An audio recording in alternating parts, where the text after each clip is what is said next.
Super star Rajinikanth அவர்களுடைய மூத்த மகளான ஐஸ்வர்யா ரஜினிகாந்திற்கும் நடிகர் தனுஷ் அவர்களுக்குமே திருமணமாகி பல வருடங்கள் ஆகிவிட்டது. அதன் பின்னர் பாத்தீங்கன்னா அவங்களுக்கு யாத்ரா லிங்கா அப்படின்னு 2 ஆண் பிள்ளைகளுமே பிறந்தாங்க. தற்போது அவங்க மலமளவென வளர்ந்துட்டாங்க.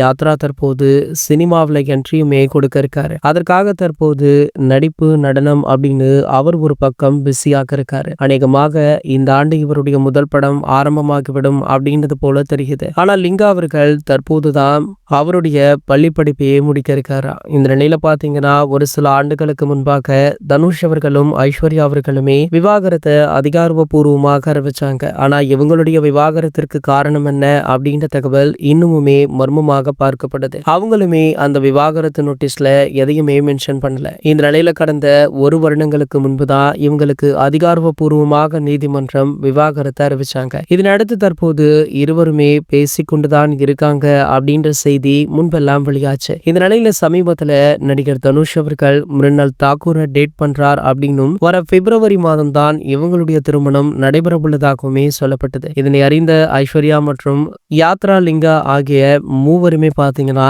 கடும் அப்செட்டிலுமே இருக்காங்களா. மேலும் தனுஷ் பண்ற ஒவ்வொரு விஷயமுமே அதை போல உள்ளதாக சொல்லப்படுது.